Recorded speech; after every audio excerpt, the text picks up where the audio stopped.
Hello everybody. I'm in a bit of a different location for this video. I'm still in my room. It's just I'm over on my couch instead. Ignore my pillows. My couch is my bed. That's just how things roll. The Edmonton Oilers have lost to the Calgary Flames 3-1 in regulation. I don't care. I know that that's a really lame thing to say, and that's maybe that's not the reaction that's desired, but honestly, I'm not mad about tonight, and I'll tell you why. The Oilers have been playing a great stretch of hockey over their last 5 games going into this. And in those games, they were 4-1, 3 wins over the Winnipeg Jets, especially being big. At this point, they haven't clinched. It's all but a given that they will be a part of the playoffs, and they are on the second half of a back-to-back, including travel. Last night they were in Winnipeg, and then overnight they had to fly to Edmonton to play a motivated to do whatever they can to make it in Calgary Flames team. The odds of them winning this game, in general, were not good. It looked like they were going to lose this game. It was going to be a hard game for them to win. And honestly, they went out there and did stuff. They went out there and tried. But you could really tell, these guys were tired. There were times where they were just gasping for air. They got caught out there on long shifts as well, which is never what you want to see from a team on the second half of a back-to-back. They did have moments where they were pushing, but it just didn't seem like anything was going to happen. Looking over the game notes, lineup-wise, 2 changes, as a matter of fact. Shore and Neal flipped lines, which, sure. I felt like Neal, Haas, and Chiasson was doing well as the 4th line. I felt like Shore, I felt like the bottom 6 was doing well. I guess change for the sake of change. And then Chris Russell is in tonight, in exchange for Caleb Jones. And it makes sense because, if you can find a guy that can take a seat and rest during a back-to-back like this, go ahead and do it. But Chris Russell was meh tonight, especially on the first goal. I'll be honest, in the first period, I did not pay my full attention. The NFL draft, which I do follow the NFL a little bit, it was in the middle of its first, 10 picks, and I was kind of paying attention to live streams and watching that unfold a little bit. That was interesting, but this is a hockey channel, so yeah, I did write down the goals, though. And the first goal, it was a couple of zone turnovers, one by Russell and one by Draisaitl, which ended up leading to Tkachuk being able to get the puck, bring it around the net, and he feeds it up to Oilers killer Elias Lindholm, who kind of just bops it past Mike Smith. It's 1-0. This wasn't Mike Smith's best night, but at the same time, like the goals he let in weren't the prettiest, and you kind of wish he might have had them. At the same time, though, he then did some ridiculous stuff later in this game. So, mixed bag with him tonight on drastically different sides. Then, still in the first period, near the end, of all people, Chris Russell takes the puck and drives into the zone. He's on the left-hand side in his zone, drives right through the middle, up onto the right side, drop pass to, of all forwards, James Neal, who snipes it on net and scores. It's 1-1. I'm saying it right now, not the goal itself. When it comes to the personnel who were involved in the goal, you're not going to find a weirder combination than Chris Russell setting up James Neal with a drop pass, who then shoots it from long distance with a snipe and scores. Yes, James Neal's good at goal scoring, but just, it's not the way he scored a lot of his goals this year. Very interesting play, but hey, I'm going to take it because it's a 1-1 hockey game, and we go into the second period having tied it up.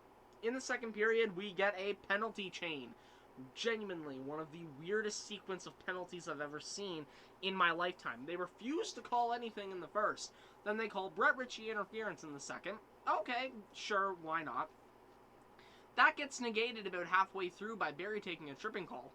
Then about 20 seconds later, Derek Ryan takes a hooking call. And then, not long after that, Ryan Nugent-Hopkins takes an interference call.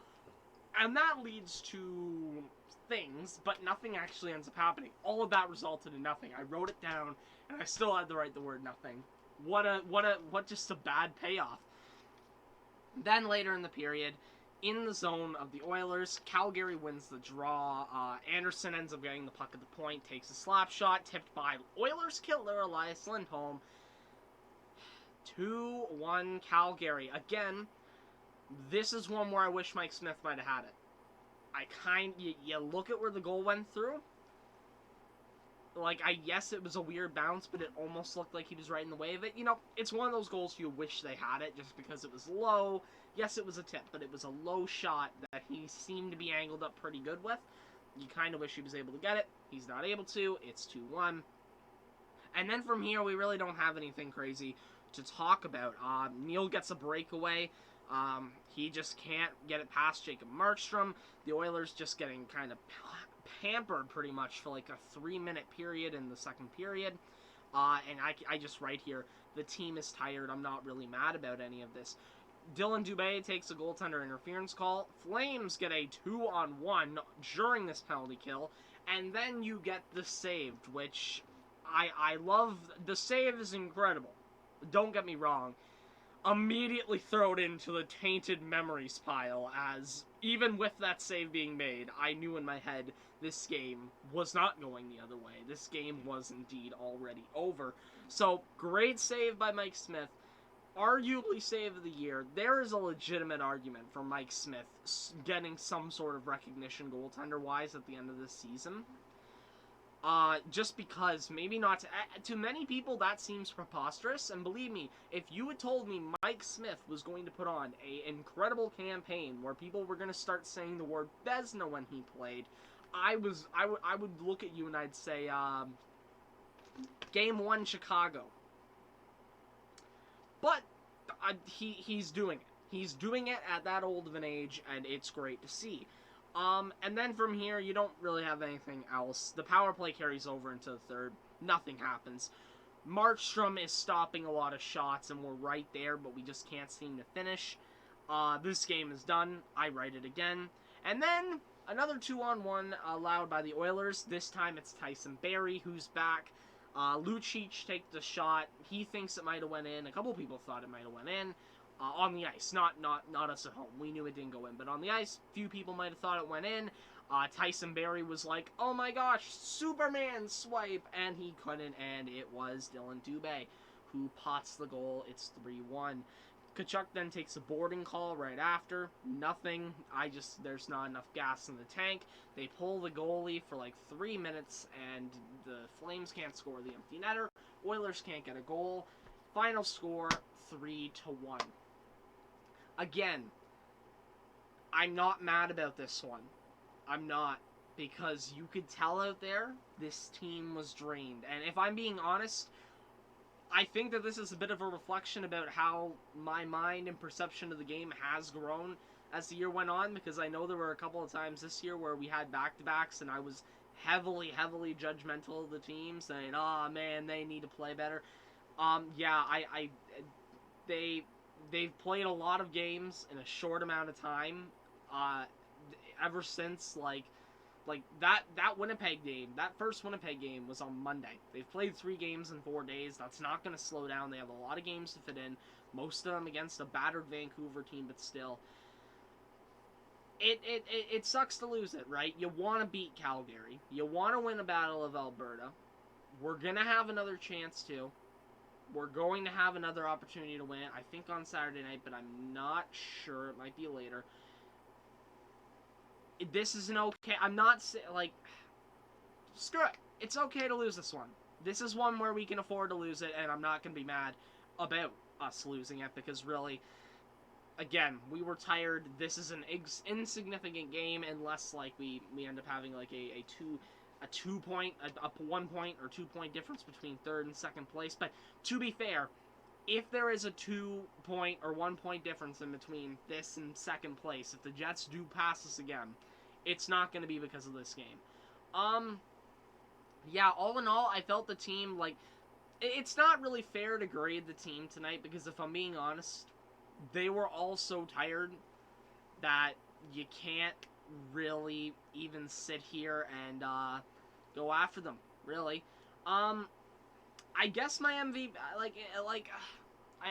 Man, like, the best player tonight was probably Mike Smith, even though we let in a few questionable goals. He also made a few ridiculous saves, and he was the only reason that this team had a shot going into the third period. You know, we had some guys in there trying to do stuff. We just couldn't get anything done. I have liked a bit of what the bottom six has done for us in this game. Mainly in the past two games is what I really liked out of them. We play Saturday night, if I'm not mistaken, and I will, can I even double check that? No, if they play on Saturday night, it's in May. But yeah, so that's all, for this video. I don't really have much more to say on it. Thank you all for watching. By the way, let me know, do you like this setup at all? I mean, there's a lot of hockey stuff in the background, and there's a few masks up there. That's why I thought it might be cool to switch up to here. For once, if you guys like it, I can film more videos from this angle. You know, I know the desk background is kind of bland, so if you want more excitement, let me know down below. Also, make sure to go check out my podcast channel. I really have to start plugging that thing because the last 3 episodes have gotten literally 0 views. Tomorrow I'm going to be uploading another episode of it. They're not long episodes either. They're really comparable to the length of these videos where I just kind of go over a topic or two that interests me. I think tomorrow I'm going to be covering Anaheim and Philadelphia, now that they've been eliminated from the playoffs, what their off-season outlook could be like, what I think they need to do, and who I think they should protect during the expansion draft. So do let me know down below what did you think of the game. Make sure to go check out the second channel. Make sure to tell me about what you think about the background. And yeah, thank you all for watching this video. I will see you all on the next one. Bye for now.